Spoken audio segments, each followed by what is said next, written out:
नमस्कार, मी ॲडव्होकेट मेघना धैर्यवान बोलते आणि तुमचं खूप खूप स्वागत आहे MS डी लीगल चॅनलमध्ये. आणि आज हा FB लाईव्ह व्हिडिओ आपण MS डी लीगलच्या ऑफिशियल पेज MS डी लीगलवर करतो आहे. तर आजचा विषय जो आहे तो विशेष इम्पॉर्टंट आहे, जो प्रॉपर्टीशी निगडीत मला खूप सारे प्रश्न येतात नेहमीच. यूट्यूबवर जवळजवळ 50-60 व्हिडिओज वेगवेगळ्या लीगल विषयांवर मी केलेले आहेत.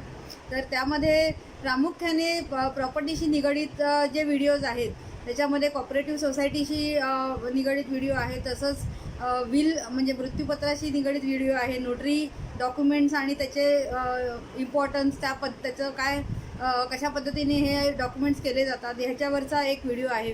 तसंच वेगवेगळ्या माध्यमातून प्रॉपर्टी ट्रान्झॅक्शनच्या रिलेटेड खूप साऱ्या कॉमन क्वेरीज माझ्याकडे येत होत्या. तो म्हणून मला वाटलं एक कॉमन FAQ म्हणजे frequently ask questions about property आणि कन्व्हेन्स, तर ह्या संदर्भातला व्हिडिओ घेऊन यावा असं मला वाटत होतं. कारण वारंवार काही कॉमन प्रश्न समोर येत होते. तर त्यामुळे मी विचार केला या FB लाईव्हच्या माध्यमातून आपल्यासमोर यावं आणि जेवढं शक्य असेल तेवढं आपण ह्या प्रश्नांना शंका निरसन वगैरे करू शकतो. तर आजच्या विषयाला सुरुवात करूया. अगदी बेसिक फाउंडेशन कॉन्सेप्टपासून मी सुरुवात करणार आहे. प्रॉपर्टी आणि कन्व्हेन्सिंग हा आजचा विषय आहे. तर या संदर्भात तुमचे काही प्रश्न असतील तर तुम्ही मला विचारू शकता. तसंच MS डी लीगल यूट्यूब चॅनलला सबस्क्राईब करा आणि तुमच्या ह्या फेसबुक वॉलवर हा व्हिडिओ अधिकाधिक शेअर करा, जेणेकरून जास्तीत जास्त लोकांपर्यंत हा इन्फॉर्मेटिव्ह व्हिडिओ पोचेल. तर आजच्या विषयाला सुरुवात करूया. प्रॉपर्टी आणि कन्व्हेन्सिंग हा आजचा विषय आहे. तर मुळात प्रॉपर्टी म्हणजे काय, त्याचं लिगल कॉन्टेक्स्ट काय आहे? कारण आपण जनरली सगळ्याच वस्तूंना म्हणजे जसं ज्या मोबाईलवरनं किंवा ज्या लॅपटॉपवरनं तुम्ही आता मला बघत असाल तर तीसुद्धा एक प्रकारची प्रॉपर्टी आहे. किंवा तुम्ही ज्या घरात असाल, ऑफिसमध्ये असाल तर तीसुद्धा एक प्रकारची प्रॉपर्टी आहे.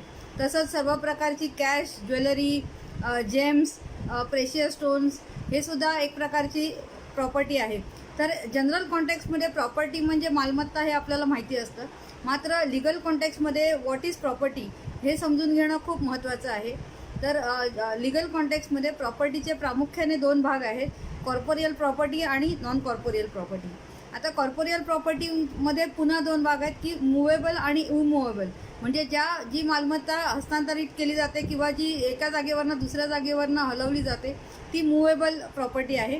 आणि इमूवेबल प्रॉपर्टीची डेफिनेशन जनरल क्लॉजेस ॲक्टमध्ये दिलेली आहे. त्याच्यामध्ये मेनली जे मालमत्ता म्हणजे स्थावर जंगम मालमत्ता जी प्रामुख्याने पाहिली जाते तर त्याची डेफिनेशन इमूवेबल प्रॉपर्टीमध्ये इंडियन रजिस्ट्रेशन ॲक्ट 1908मध्ये दिलेली आहे.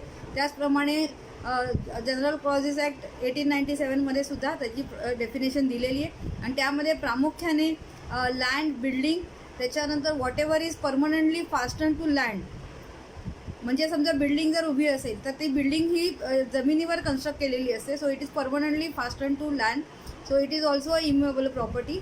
आणि चौथा प्रकार आहे whatever is permanently attach to what is attach to land.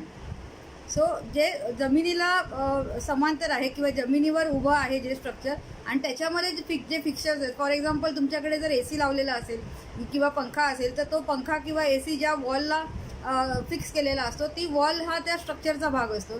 त्यामुळे जेव्हा लँडचं किंवा बिल्डिंगचं जे व्हॅल्युएशन होणार त्याच्यामध्ये along with the whatever fixtures are attach त्याचंसुद्धा त्याचं व्हॅल्युएशन पकडलं जातं. सो अशा रीतीने इमूवेबल प्रॉपर्टीची डेफिनेशन मध्ये लँड, बिल्डिंग म्हणजे जमीन जुमला, बिल्डिंग म्हणजे जे कन्स्ट्रक्टेड स्ट्रक्चर असेल आणि त्या स्ट्रक्चरमध्ये जे फिक्चर्स आहेत whatever is permanent fixture.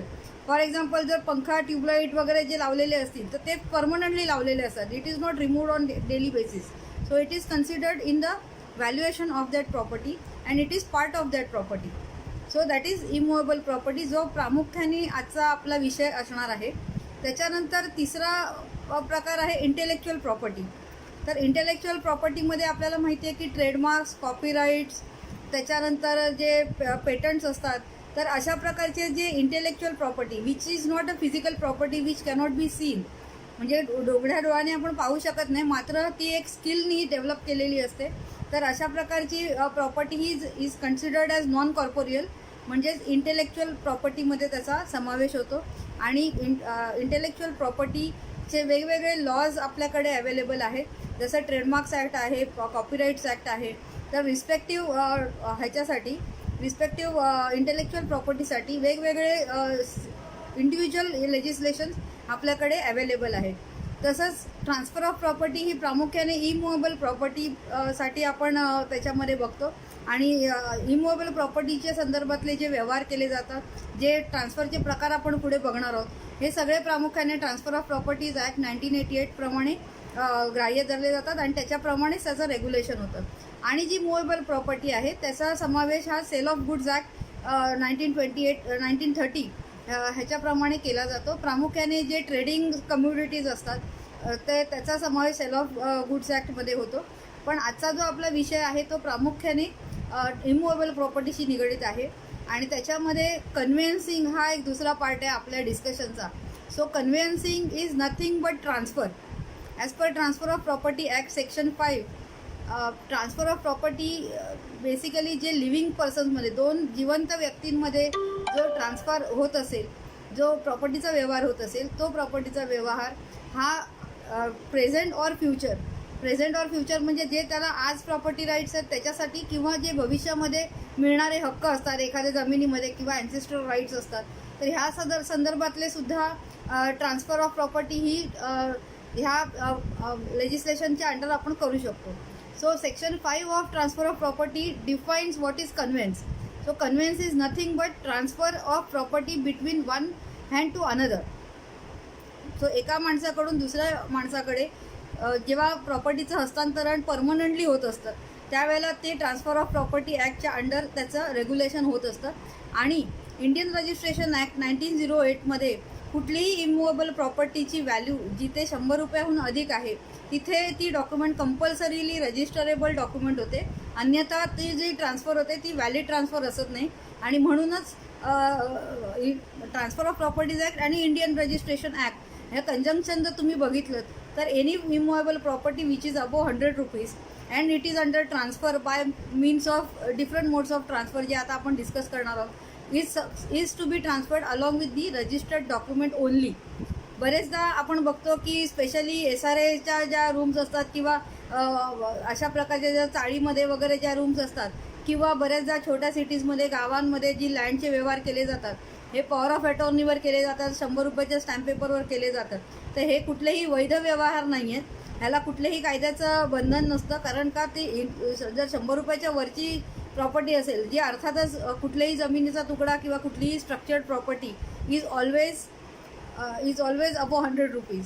So ती it is subject to standard registration as per the registration act. आणि त्याच्यावर जे व्हॅल्युएशन वगैरे करून आपल्याला रिस्पेक्टिव्ह स्टॅम्प ड्युटी जे प्रत्येक स्टेटप्रमाणे स्टॅम्प ड्युटी डिफाईन केलेली असते त्या व्हॅल्युएशनप्रमाणे स्टॅम्प ड्युटी ही भरावी लागते आणि त्याप्रमाणे ते ट्रान्सफर जे आहे ते व्हॅलिड ट्रान्सफर होतं. त्याच्यामुळे बरेचसे प्रश्न येतात की आम्ही जमिनीचे व्यवहार करतो आहे किंवा त्याचं टोकन देतो आहे, तर अशा प्रकारचा व्यवहार आम्ही 100 रुपयाच्या स्टॅम्प पेपरवर केलं तर चालेल का किंवा नोटरीकडे जाऊन केलं तर चालेल का. तर ह्याचं उत्तर अर्थातच नाही आहे. कारण का हा व्यवहार जो आहे हा फक्त तुम्ही जास्तीत जास्त टोकन दिलं ह्याचं रजिस्ट्रेशन किंवा त्याचं नोटराईज डॉक्युमेंटेशन म्हणजे एक अटेस्टेशन होऊ शकतं. मात्र प्रॉपर्टी राईट्स जर तुम्हाला त्याच्यातनं जनरेट करायचे असतील तर तुम्हाला त्याचं साग्रसंगीत registration as per Indian registration act त्याचं प्रॉपर मुद्रांक म्हणजे स्टॅम्प ड्युटी भरून त्याचं व्हॅल्युएशन करून हेच तुम्हाला सेल डीडनी किंवा ट्रान्सफर जे काही तुमची कन्व्हेन्सी डॉक्युमेंट असेल त्याच पद्धतीने मात्र तुम्हाला करावं लागतं. तर प्रशांत जोशी जॉईन झालेले आहेत. Thank you so much Prashant. माझ्या ऑफिसचा ॲड्रेस आणि सर्व मी तुम्हाला लिंकमध्ये देईन. आणि msdlegalonline.com ही आमची वेबसाईट आहे जी आम्ही रिसेंटली लॉन्च केलेली आहे. त्याच्यात तुम्हाला पूर्ण प्रोफाईल बघायला मिळेल आणि त्याचप्रमाणे तुम्हाला त्याच्यात ॲड्रेस आणि कॉन्टॅक्ट डिटेल्ससुद्धा मिळतील. तसंच MSD लीगल इंस्टाग्राम आणि फेसबुक पेजवरसुद्धा तुम्हाला या डिटेल्स मिळू शकतील. त्या माध्यमातून तुम्ही आम्हाला संपर्क करू शकता. ज्यांनी जॉईन केलं आहे त्याच्याबद्दल खूप खूप थँक्यू. आणि तुमच्या फेसबुक वॉलवर हा व्हिडिओ तुम्हाला शेअर करायचा आहे जेणेकरून अधिकाधिक लोक हा व्हिडिओ बघू शकतील. तर पुढे जाऊयात. दुसरा जो पार्ट होता एक मी एक्सप्लेन केलं व्हॉट इज प्रॉपर्टी आणि प्रॉपर्टीचे प्रकार कोणते असतात, लिगली त्याची डेफिनेशन काय आहे आणि कोणत्या वेगवेगळ्या लेजिस्लेशनच्या अंडर ह्या प्रॉपर्टीज रेग्युलेट केल्या जातात. तर त्याचा जो इंडिव्हिज्युअल जो गव्हर्नन्स आहे त्या संदर्भात मी माहिती दिली. त्याच्यानंतर मोड्स ऑफ ट्रान्सफर आपण डिस्कस करणार आहोत आज प्रामुख्याने, आणि त्या संदर्भातल्या ज्या कॉमन क्वेरीज आहेत त्याच्या संदर्भातलं आपण डिस्कशन आज करणार आहोत. तर सर्वात पहिलं आहे सेल डीड किंवा ॲग्रीमेंट टू सेल. तर ह्या संदर्भात अशा प्रश्न येतात की ॲग्रीमेंट टू सेल किंवा सेल डीड करताना आम्हाला कसं कळणार की जो व्यक्ती आम्हाला प्रॉपर्टी विकतो आहे की ती त्याची व्हॅलिड प्रॉपर्टी आहे किंवा त्याला त्या प्रकारचे ऑथोरायझेशन लिगली अवेलेबल आहे की नाही, किंवा त्या प्रॉपर्टीवर अन्य कोणाचे अधिकार आहेत का. तर अशा प्रकारचे प्रश्न येत असतात. तर त्याचं उत्तर असं आहे की जेव्हा तुम्ही कोणतीही प्रॉपर्टी खरेदी करता त्यावेळेला तुम्ही कुठल्याही जाणकार ॲडव्होकेटकडनं टायटल व्हेरिफिकेशन करून घेतलं पाहिजे. त्या टायटल व्हेरिफिकेशनमध्ये टायटल सर्चचा सुद्धा समावेश होतो. जिथे गरज असेल तिकडे टायटल सर्चसुद्धा केलं जातं. प्रामुख्याने जेव्हा जमिनीचे व्यवहार असतात त्यावेळेला हे टायटल सर्च केलं जातं. त्यामध्ये मागच्या 30 वर्षांचं records as per revenue department हे 7/12 असेल किंवा त्या संदर्भातले जे फेरफार असतात, ट्रान्सफर असतात, त्याचे जे बुक्स मेंटेन केलेले असतात रेव्हेन्यू रजिस्टर्समध्ये, तर त्याचं व्हेरिफिकेशन हे ॲडव्होकेटकडनं केलं जातं. त्याचप्रमाणे त्याची पब्लिक नोटीस दिली जाते. त्याच्यासाठी काही ऑब्जेक्शन्स असतील तर ते कॉल फॉर केले जातात. तर अशा प्रकारची एक टेक्निकल प्रोसेस त्याच्यामध्ये असते.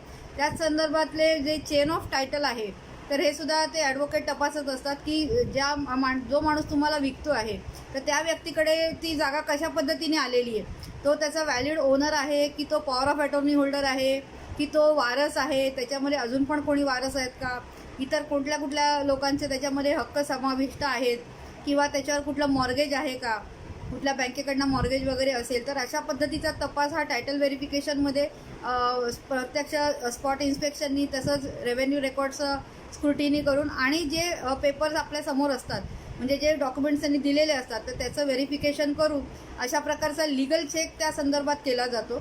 आणि मला अगदी असं म्हणायचं आहे याच्यामध्ये की जे प्रॉपर्टी व्हॅल्युएशन असतो, ज्या पद्धतीचे हे व्यवहार असतात त्याच्यामध्ये खूप मोठी अमाऊंट इन्व्हॉल्ड असते आणि म्हणूनच त्याच्यात कुठल्याही प्रकारे पुढे जाण्याआधी, तो व्यवहार पुढे नेण्याआधी त्याचं व्हॅलिड टायटल व्हेरिफिकेशन करून घेणं हे केव्हाही श्रेयस्कर असतं, जेणेकरून त्याच्यात कुठलीही फसवणूक होणार नाही आणि जेव्हा तुम्ही व्यवहार कराल तर त्याच्यामध्ये तुम्हाला कोणताही त्रास होणार नाही त्यामध्ये. त्याच्यामुळे सेल डीडच्या संदर्भातला प्रामुख्याने हा एक प्रश्न असतो की व्हॅलिड प्रॉपर्टी कशी चेक करायची. त्याच्यानंतर दुसरा जो पार्ट आहे तो आहे गिफ्ट डीड आणि रिलीज डीड. तर गिफ्ट डीडचं प्रमाण रिसेंटली खूप वाढलेलं आहे कारण गिफ्ट डीडवरची स्टॅम्प ड्युटी ही कमी आहे ह्याच्यापेक्षा. त्याच्यानंतर जे रिलेशनशिपमध्ये म्हणजे विदिन फॅमिली रिलेशनशिपमध्ये स्पेशली जे फर्स्ट डिग्री लिगल हेअर्स आहेत, तर फर्स्ट डिग्री लिगल हेअर्स म्हणजे जे प्रामुख्याने त्याच्यात आईवडील, आजी आजोबा, आपली मुलं, आपली भावंड अशा प्रकारचे आणि अर्थातच आपले स्पाऊस म्हणजे वाईफ किंवा हजबंड यांचा समावेश होतो. तर ह्या रिलेशनशिपमध्ये म्हणजे ह्या नातेवाईकांमध्ये जर तुम्हाला कधी प्रॉपर्टी गिफ्ट करायची असेल तर ती गिफ्ट डीडच्या अंडर केली जाते. आणि एखाद्या प्रॉपर्टीमध्ये समजा 4 लोकांचे अधिकार असतील, जर आईवडिलांची प्रॉपर्टी आणि 4 मुलं आहेत त्यांना, 4ही मुलांना समान अधिकार असतात त्याच्यामध्ये, तर पैकी जर 3 मुलं त्यांचा हक्क सोडून एकालाच जर त्यांचा हक्क ट्रान्सफर करत असतील तर त्याच्यासाठी बक्षीसपत्र नाही बनत, त्याच्यासाठी रिलीज डीड बनते. तर बक्षीसपत्र आणि रिलीज डीडमध्ये एक फाईन ट्यून डिफरन्स असा आहे की बक्षीसपत्रामध्ये जी व्यक्ती बक्षीस देत असते ती त्याची पूर्ण मालक असते त्या प्रॉपर्टीची आणि म्हणून ती बक्षीस देऊ शकते. दुसऱ्या केसमध्ये म्हणजे रिलीज डीडमध्ये ते हक्कसोड पत्र असतं मराठीमध्ये.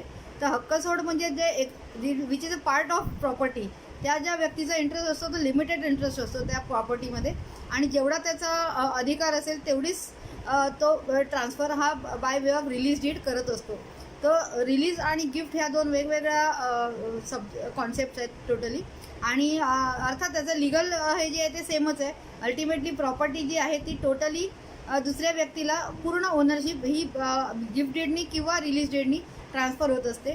तर गिफ्ट आणि रिलीजमध्ये दुसरा प्रमुख मुद्दा असा आहे की त्याच्यामध्ये कन्सिडरेशन असेल किंवा नसेल. प्रामुख्याने गिफ्ट डीडमध्ये बरेचदा कन्सिडरेशन नसतं कारण सेलमध्ये हे कमर्शियल ट्रान्झॅक्शन असू शकतं, जो त्याच्यामध्ये सेलर आणि बायर असतो, त्यामुळे तिथे consideration is involved, the contract price is involved.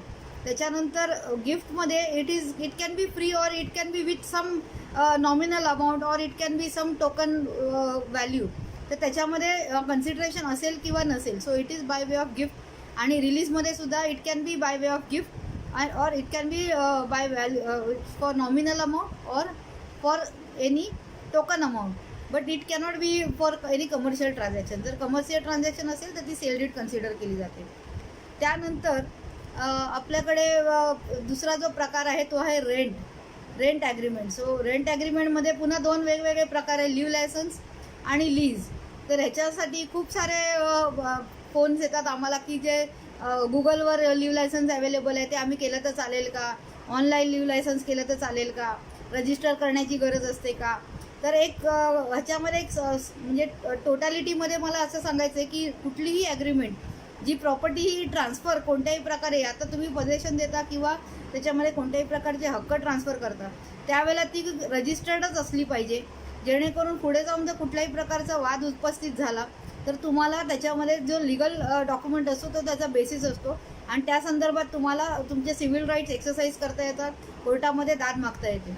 त्यामुळे जरी लिव्ह लायसन्स डॉक्युमेंट असतील तर आता ऑनलाईनसुद्धा लिव्ह लायसन्स डॉक्युमेंट रजिस्टर करता येते. त्यासाठी आपल्याला रजिस्ट्रेशन ऑफिसमध्ये जाण्याची गरज नसते. त्याची एक इंडिपेंडंट प्रोसेस बायोमेट्रिक माध्यमातून केलेली आहे. तर ती करून तुमचा वेळसुद्धा वाचू शकतो आणि ॲट द सेम टाईम तुम्हाला रजिस्ट्रेशनसुद्धा करून मिळतं. तर त्याची जी काही फीज वगैरे असते ती तुमचं जे डिपॉझिट आहे किंवा रेंट व्हॅल्यू आहे, टोटल जे तुमचं रेंट पिरियडचं टोटल रेंट जाणार असतं, अधिक सिक्युरिटी डिपॉझिट आणि इतर कुठल्याही जर तत्सम पेमेंट आपण त्याच्यामध्ये करणार असू तर ह्या टोटल जी ॲग्रीमेंट व्हॅल्यू होते त्याच्यावर त्यांचं सम ठरलेली आहे की किती स्टॅम्प ड्युटी त्याच्यामध्ये घ्यायची. तर ते टेबल ऑफ कंटेंट रजिस्ट्रेशन ऑफिसमध्ये अवेलेबल आहे आणि त्याच्याप्रमाणे ते रजिस्ट्रेशन होतं आणि ते नॉमिनल चार्जेस असतात त्याच्यामध्ये. मात्र registration is must. So any rent agreement above 5 years is lease. So leave लायसन्समध्ये maximum period can be of 60 months. तर 60 months म्हणजे मॅक्झिमम 5 वर्षासाठी लिव्ह लायसन्स देता येतं आणि त्याच्यापेक्षा अधिक वेळ जर तुम्हाला रेंट ॲग्रीमेंट कंटिन्यू करायची असेल सिंगल ॲग्रीमेंटमध्ये तर ती लीज ॲग्रीमेंट कन्सिडर केली जाते, which is long term rent. आणि लीज ॲग्रीमेंटमध्ये it is much more broader than leave licence. Lease ॲग्रीमेंटमध्ये जी टेनन्सी राईट्स क्रिएट होतात, लिव्ह लायसन्समध्ये कोणत्याही प्रकारची टेनन्सी क्रिएट होत नाही. फक्त तुम्हाला it is right to occupy दिलेला असतो. त्याच्यात कोणत्याही प्रकारची टेनन्सी लागू होत नाही, कुठल्याही प्रकारचे राईट्स त्याला ट्रान्सफर होत नाही प्रॉपर्टीच्या केसमधले. आणि termination of property is much easy. त्याच्यामुळे लीज न करता शक्यतो जर शॉर्ट ड्युरेशन असेल तर लिव्ह लायसन्स ही केली जाते. तर हे होतं लिव्ह लायसन्सच्या संदर्भात. त्यानंतर अर्थातच आपल्याकडे वेळ कमी आहे आणि विषय खूप मोठा आहे, त्याच्यामुळे मी जे ब्रॉडली जे शंका येत आहेत त्या माझ्याकडे जे कॉमनली जे प्रश्न येतात त्या संदर्भातले मी उत्तर देण्याचा प्रयत्न करते. आणि विलच्या संदर्भामध्ये एक सेपरेट व्हिडिओ मराठी आणि इंग्लिशमधून यूट्यूब चॅनलवर ऑलरेडी अवेलेबल आहे, तो आपण जरूर बघा.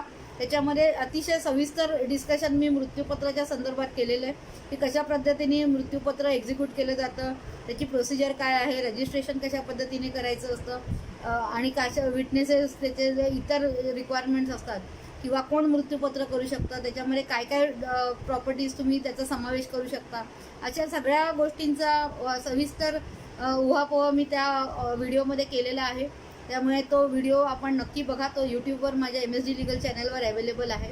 तर तो आपण नक्की बघा आणि तुमच्या फ्रेंड्स अँड फॅमिलीमध्ये सुद्धा शेअर करा. त्याच्यानंतर एक प्रकार आहे डीम कन्व्हेन्स. आता डीम कन्व्हेन्स हा रिसेंटली याचंसुद्धा प्रमाण वाढलेलं आहे. जसं जसं सोसायटीज रिडेव्हलपमेंटसाठी जात आहेत, सो बऱ्याच सोसायटीजना डीम कन्व्हेन्स करायचं असतं आणि डीम कन्व्हेन्समध्ये प्रामुख्याने सोसायटीला त्याची ओनरशिप मिळते, त्या स्ट्रक्चरची, त्या जमिनीची. जी डेव्हलपरने बिल्डिंग डेव्हलप केलेली असते आणि मालकाची जमीन असते, तर डेव्हलपमेंट प्लस जमिनीचे राईट्स हे दोन्ही सोसायटीकडे येण्यासाठी म्हणून हे डीम कन्व्हेन्स केलं जातं. आणि ज्या ठिकाणी बिल्डर हा त्यांना अशा प्रकारचा कन्व्हेन्स किंवा ट्रान्सफर देण्यासाठी तयार नसेल तर डीम कन्व्हेन्सचं पिटिशन हे डिस्ट्रिक्ट डेप्युटी रजिस्ट्रारकडे सबमिट करून त्या संदर्भातलं जे टेक्निकल आपले पेपरवर्क आहे ते आणि प्लस स्टॅम्प ड्युटी व्हॅल्युएशन करून त्याचं डीम कन्व्हेन्स हा होत असतो. तर डीम कन्व्हेन्सवर लवकरच मी सेपरेट व्हिडिओ करण्याच्या विचारात आहे. तुमचं काय मत आहे ह्याच्यावर नक्की सांगा. आणि तुम्हाला दुसऱ्या कुठल्या विषयावर हे अशा प्रकारचे व्हिडिओज माहिती करून हवी असतील